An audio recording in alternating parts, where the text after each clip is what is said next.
We're back.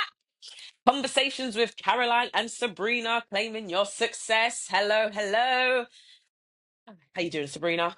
I'm doing good. How are you? Good, thank you. Right, team. We are diving straight back in with the questions because, as you know, if you've just watched episode 6, we're on episode 7, and it's time to finish on with the questions. We only got through 3. I feel like that was more than the last season, though, because I'm sure it was 2 each, right? So we've made improvements. We've made improvements. We just get so deep into our answers because we want to give you good stuff, not just Right? surface level. We want to give you good stuff. And literally. So on that note, let's dive straight in. Sabrina, is your question now, right?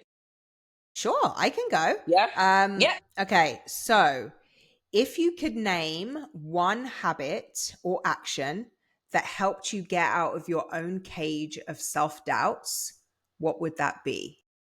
This is a good question. If you could It's, name one habit or action that helped you get out of your own cage of self doubt, what would that be? but do you know what I do? When I am in a funk, right? And it's always something specific. It's always something that's got me into that funk or as to why I'm there. When the person I'm listening to on the podcast, so right now it's Trent Shelton, I will literally go through all his podcast lists and I will find the one that aligns with how I'm feeling because I know he's going to give it to me and I know he's going to make me get out of that funk. Honestly, that one's so short and sweet. That's what I do, and that's what I still do. Sabrina, take it away. Oh, man, I think I stopped running away from myself. And Oh, that, yeah. I stopped running away from myself. I stopped running away from the things that were going to be hard, but I needed to confront in order to step into my Push power, to through. step into that Yeah. like empowered version of myself that I wanted to be. Like there's a version of ourselves, I think all of us have this, where that we visualize, we know who it is that we want to be. There's like this picture of our future Yeah. self that we're trying to create, but we're so busy running in the opposite direction of all the things that we don't want to face in order to create her, that she's getting further and further and further away. So Oh, that we need to you need to press pause, stop running away from your BS and the things that you need to face, because that future, that version of yourself, she's not out there. You create her every single day. You build her every single day with the choices and the decisions that you make. And so you need to stop running away from your bullshit. that's just what all it is. That's all it It's all is. it is. Plain and simple. Next Right. question. How do you deal with imposter syndrome? I had that one too, so this is good. Wait, you going? Oh, sure, I can take the lead. How do you deal with imposter syndrome? First of all, and I've learned this over time, again, like I mentioned last time, none of this stuff is stuff that we just have. Like these are skills that we've developed and things that we've gone through in order to have these answers for you. But I learned that imposter syndrome is a mismanagement of my mind. Imposter syndrome is mismanagement of my own mind, because the only person that can make me feel like an imposter somewhere is me, Mm. right? So if you're somebody who is dealing with imposter syndrome, it's really understanding that that's much less of a I don't belong here issue and more of a self-confidence or competency issue. So you either don't have the confidence to be in the space that you're in.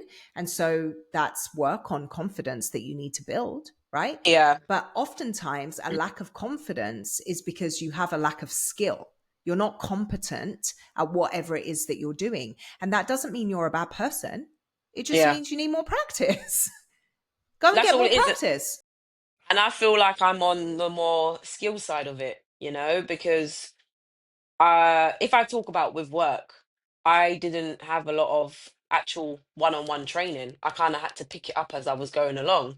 I lacked in confidence because I thought I couldn't do the assistant manager role. I thought I couldn't do the deputy manager role. I thought I couldn't do the store manager role. All I've done is kept practicing along the last couple of years, enhanced, leveled up on my skill set.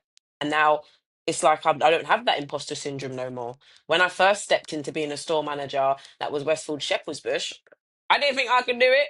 If anything, right, I got ignited to go and do that off the back of me being a little bit pissed off about something, that was why I said yes, and me dealing with it and doing it, I actually learned along the way. With the Westfield one, that was like the Westfield store, that was the practice run.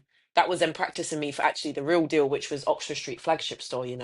So I had that within myself because I lacked confidence. So spitting facts there, Sabrina. Yeah. Well, that's what we do, Caroline. So, yes. Ooh, ooh.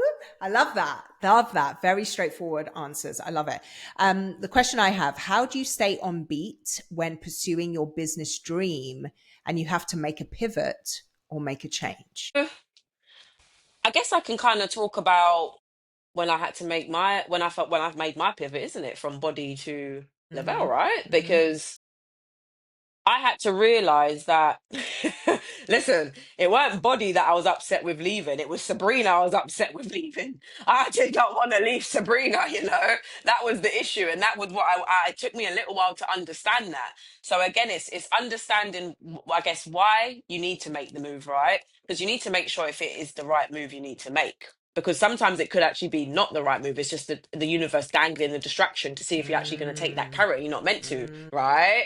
So I've had that too, guys. I've had that too. So it's like it's identifying if you if the pivot is necessary and aligns long term, right? Not don't look at the short term because I've done that as well. Look at the long term to make sure it still aligns with your vision. Keep it to your vision, please. Don't be the yes man because I've been there as well, thinking you have to take everything that comes and you don't sometimes. No, no, no, no, no. So make sure it still aligns with what you're doing, your vision. You have any little bit of self doubt, please don't make that pivot. If you have any gut feeling in your thing saying, oh, really find out if you need to make it, and then just see if it's going to make more sense once you make that change. If it's actually Mm. going to make your life easier, better, benefit you more. Okay, that's just going off the back on yeah, my So experience. good. I think that was such a good answer, and it's very much what how I would answer that question too. Like whenever a pivot, if you decide, like, first of all, answer the question that Caroline asked you: is it necessary, or is it a golden handshake? Is it a carrot that's been dangled that is really quite, giving you the opportunity to identify is, yes, I'm committed and this is where I'm going. So you have to do that self inquiry. But if you do decide that a pivot is necessary, or a change is necessary, or maybe like what happened with me and my business 6 months ago, you're not given that option. It just It just happens. happens. Change just happens, and you're like, okay, well, we got to figure it out. Then what Caroline said there about keeping your vision front and Hmm. center, like that has to be your golden star, your North Star. Think about your vision as like a lighthouse in the storm, right? So, especially when you're going through times of transition, your vision has to be the lighthouse in the storm. The waves will go, your boat is rocking, you lose sight of the light every now and Yeah. again, but you keep your eyes on that beaming light to get you steering in the right direction. Your vision, if you're truly connected to it and you created your vision based on the very simple question, what do I want my life to be? What do I want my life to Hmm. look like? How do I want my life to feel?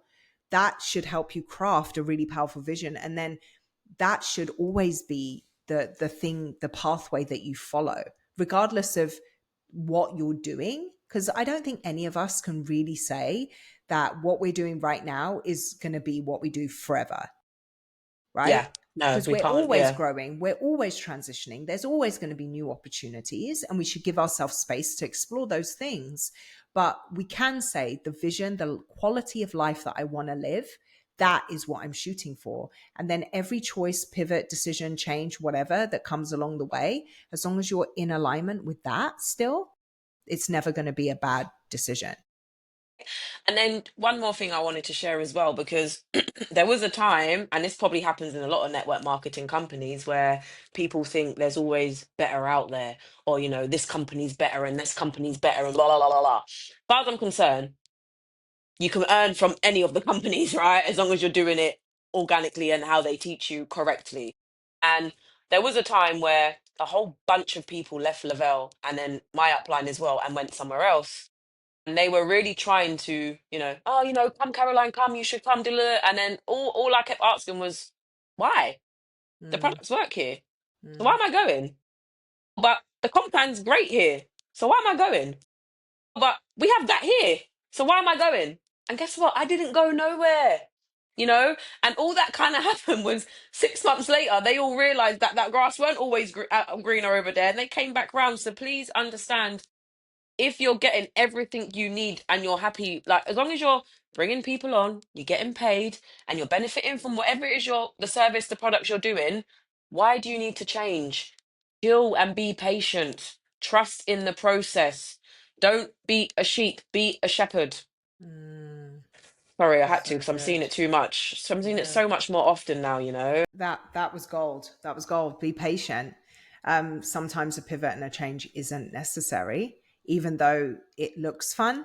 And that, oh, everyone is saying how fun it is and how great it is. Okay, but if you're not showing up here for what you have now, what makes you think you're going to show up over there? Because everywhere you go, there you are. That was so funny. It's true. Stop running away from yourself. Stop running away from yourself. Ah, okay. Okay, Caroline, do you have another right. question? Yes. What are your three top self-development books? Okay. You When start. this question was asked, why are we giving free? Like you can read 3 books in one go. And also, I'm just saying the first things that come to my mind, right? And I know I'm Caroline is only going to, someone who doesn't want to read books. you know what, right? Let me know. I'm going to shame myself because listen, if it's 2 or 3 pages I'm reading in the morning, I am still making a habit and reading, right? I find it hard to read. And listen, this is why I'm like, why are you coming at me with free? Yeah. The first, oh no, I can't even remember the first book the second book, sorry, that Sabrina told me about reading that was really good. But the first one I read when I started was Good Vibes, Good Life, Good Vibes, Good Life, right? But Mhm. remember his name. Oh my gosh, I'm so We can GTS. we We can, can oh GTS. We dear. can GTS, Yes, we Caroline. You're fine. GCS. And I kind of feel like that's a nice one to get started with actually, because it kind of would just give you a taste of what to expect with the self development. It's an easy read. The one I'm reading now is Rich Dad Poor Dad. My gosh, fire. That is fire. So I'm just gonna leave that one with the good. I think it's Good Vibes, Good Life. Lol, it was like 4 years ago I started reading that, just to get you started. And then I would say Rich Dad Poor Dad is great, Hmm. great, great, great. Those are Love my that. ones. Sorry guys, I will get That's better at only the two. reading. That's only two, Caroline. One Ah, more. Either a other book or a podcast or something. Give us something. podcast. I liked Jessie Lee, man. And now you can't, and obviously Jessie Lee, rest in peace. She is not with us anymore. She was one of the top dogs in network marketing based in America. And it's like I even went back to go listen to her podcast episodes. They're not there now. And I Mm, actually find that quite upsetting because we could have yeah. kept her legacy going Mm, along. And I bet has something to do with money and probably who was going to get whatever. And it's just so annoying that if that was the case, that had to be the case because we could have still been getting led by Jessie Lee. She, mm. yeah, and the one I really, really, really liked. I feel like I'm the UK version of her. Yes, we're going to stand in that. I love that. All right, so mine. So And take notes. This is, yes, the guru when it comes to self-development books. I read a lot. I'm a big old geek. I love to read. I love to learn. I've been reading a lot of like studies and like research papers and stuff recently. Like I'm a nerd. Love Um, it. but I think some of the most impactful books, I won't say like my top three in terms of my favorite. I will Yeah, say my top three in terms of the ones that impacted me the most. The first one was The Energy Bus by John Gordon. That was the first personal development book I read when I started my business. Go, Caroline, before it leaves you. there's no plan B to your A game. Is You that, there's just no, stole. You yes, stole yes, it. no, You no, that was stole it. it. You told me to read, no, that was it, that Yes. was it. See how as soon as the brain starts, mine's like, yes, I ricochet off it. I love it. So, The Energy Bus by John Gordon was the very first personal development book I ever read when I started my business. And all of his books, John Gordon, he writes so well, and all of his books are based in, as like an allegory style. So they're like stories, but that have this message by the end of it. And The Energy Bus was so good, such an easy read, short book, beautifully written. So John Gordon, The Energy Bus. And then There's No Plan B for Your A Game, as Caroline just said, by Bo Eason. That Read the whole of book, that too. that book, I've read it twice. I've listened to it 3 times. It's powerful. There's No Plan B for Your A Game. It's just so good, so good. And then the most recent book, and I've got lots that have been impactful, but I'll share one that I recently have had the experience of is Change Your Paradigm, Change Your Life by Bob Mm. Proctor. Bob Proctor, Change Your Paradigm, Change Your Life. I actually listened to this book for 10 months straight. 10 months, over and over and over and over again. Every day when I went out for my walk, I would listen to this book. Every morning when I was stretching, doing my stretching routine in the morning, listen to this book. I don't know how many times I listened to it in the 10 months that I committed to listening to it, but Change Your Paradigm, Change Your Life. If getting over your damn self and starting to create and build a life of your dreams, regardless of what your past has tried to teach you about your capability or your worth, is something that you need. You need that book in your life. Incredible. Love it. Love it. I love that You got we had like the same one. One of our books was the same one. I love that. And especially that one, because that book, ah. what, man. That spoke to me, and that was probably like what, nearly 3 years ago I read that. So do you Mm-hmm. know what? I need to read that again because I know Read I'll it get a again. different insight. And I Yeah. can already think of the two things that came to my head that I'll share now. That was where I heard, "Are you a sheep or are you a shepherd?" And that was Mm. where I heard, "Are you a fan or are you a Or player?" you're a player. What? Zella came out. It's like, guy, if you haven't guessed, like this is a book that is a must read. I tell everybody about it. You have to read it. And Caroline, if you're not like listen to it, if you would prefer to listen I'm rather gonna than grab. read I've it, literally just put because book it's Bo audio. that Yeah. it's Bo that reads it too. So I always prefer to listen to books that are actually read by the author, and he does. And Nice. it's just as good, if not better, than reading it. So good. I'm All going. I'm right. going for that. So my final question, we might Yeah. actually get through all of our questions, Caroline. My final question, what do you think about people struggling to find their purpose and their passion in life versus those who let fear get in the way? So we're not talking about letting fear get in the way. We're talking about someone who's struggling to find their purpose. What advice might you have for those who are, for lack of a better word, lost, but they feel that they are meant for more? So I didn't realize that I was actually good in retail, and my purpose was to lead people along their journeys and to develop and grow them until I got into network marketing and started to identify that in myself. So I would first ask, are you lost? Is it that you're lost, or is it that you think your skill set you have already isn't good enough? Right? Because, and I say that as well, when I had my mentee call 2 weeks ago, they felt like they don't have a lot to offer, right? Especially when it comes to work. And their line of work, I don't know what they do. So I said to them, what's your title for your job role? They told me. Into chat GPT, and it came up with literally 8 skill sets of that job role.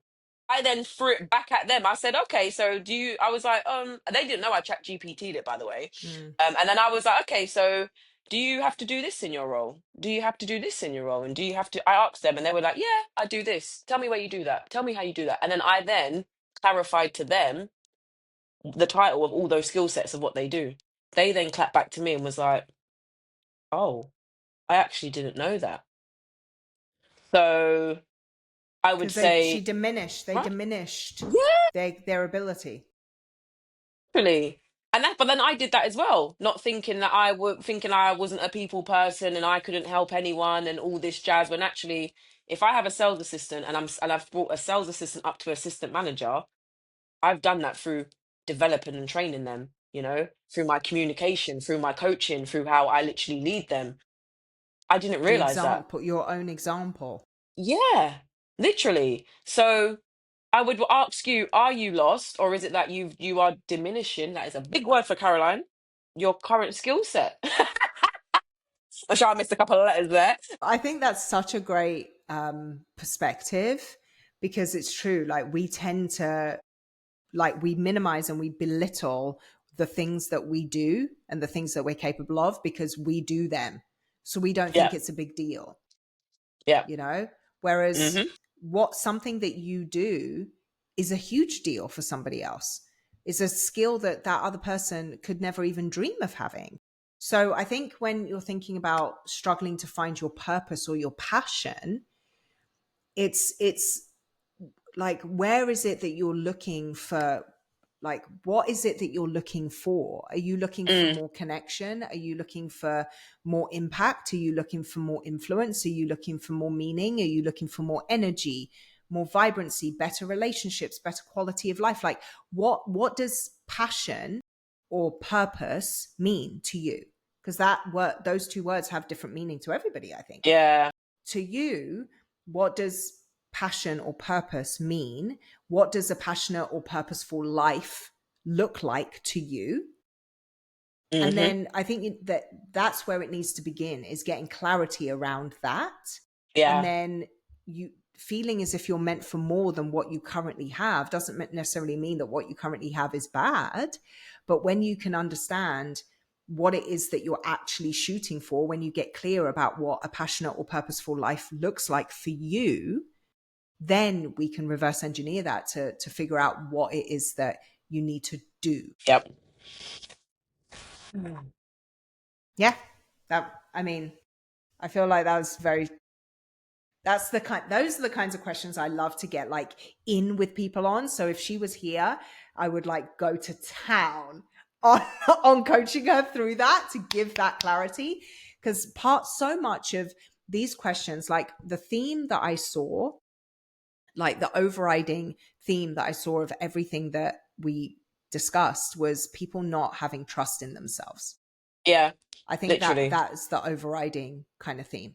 So, in order to develop trust in yourself, you need to be putting yourself on the line a little bit, put yourself on the hook for the life that you want to lead, and doing what is necessary to get over your BS so that you can live that life.